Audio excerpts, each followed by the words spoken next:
election তবে মিডিয়ার মিয়া না এই হিসাবে ভালো কোনটা মনে করছে জান নাকি মানে এইটুকা বন্ধুত্বর খাতিরে হোক আর যে খাতিরেই হোক ভালোবাসা দিয়া মিশবো অন্যকে আবার জান পান দিয়া আর জান নাকি একটুকা আরি আছে বা মানে দেয় হারতাইছে না ও যদি ধরে টেহাও দেয় ওই টেহাও নাপতি দিয়া ফেলাই দিব আমি সাব্বিরে গেছিলাম আমার বাড়িতে দুই মেয়ে আনছিলাম টেয়া ছাড়া অধরে তারপরে আলবিরে চিকন লম্বা ওগো খিলাইয়ে জিজ্ঞাসা করে যে হ্যাঁ সময় আঙ্গ মা এই ভিডিও আঙ্গ ভাই কিন্তু এই যে কবে জানি স্টোরি দিছাল আমরা রবিশন ভাই ব্যাকটে নাচছিলাম দুয়ারে কার কাছে জানি ভিডিও ওটা আছে আঙ্গ ভাই কবে জানি স্টোরি দিছাল মেহদা হ্যাঁ তো ও তো এবার এটাই বুঝছা কি এই যে খাই আনে আঙ্গ আঙ্গ আঙ্গ মামার কাছে জানিস চায় এই যে আঙ্গ ঘরে যে এই যে শ্যামাই পায়েস মিষ্টি সব খাই এলায় এরকম বিক্রি করছে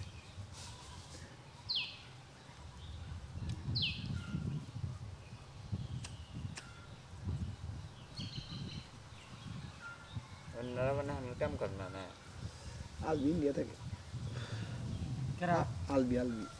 আলবিও আর আবার মনে কর যে একটু গেট আপ সেটা অন্যরকম তো আলবি ফেসবুক পেজের কাম করছে সে না কেরালে আলবি তুই চিনবি মিডিয়ার এক মেয়ে আছে কোন মেয়ে লম্বা চড়া তো আর ওই যে আগে আলো ভিডিও বানাইতো ডান্স ভিডিও করতো করতো আবার অন্যরকম মানে বড় বড় হ্যাক ইয়ে যাইতে পারতো আসলে কন্যা কেন তো বিয়া করছি মনে কর যে আমি এই যে লাতু আমার প্রথম মনে কর যে ৬-৭টা মাস হেবারে টিয়া পড়াইছে আমার জানি তোমার বিষয় বলছিলাম মিডিয়াতে হেবারে টিয়া পড়াইছে তার ৬-৭ মাস পরে থেকে এই যে তারপর থেকে আর আমি টিয়া দিয়ে কোনো কিছু করি না আমার প্রথমেই তো নেহা কাকার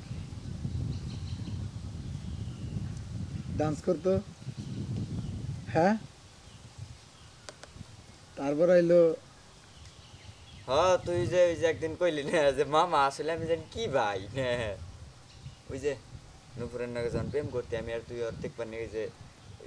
রিফাত গো ঈদগা মারতে ওন্দা গেলাম ঈদগা মাঠের আগে খারাইলি অন্যকে ফোনে কথা কইতাই স্যার আমারে কইলি যে মামাও জানি কি আমি জানি কি ভাই এই যে প্রেম করতাইছি এই যে করতাইছি তারপরে আবার এই যে পূজার নগে করছা তখন কালীঘরে শুনেছে এই যে প্রধান কথা কইছি না এই কর্মকার পাড়া যে মন্দির আছে ব্যক্তি মন্দির আছে দেখাইছিলাম ভিডিও ওইতে কিন্তু আছে ওই যে দেখ তুমি এই দেখো তুমি যে কালী মার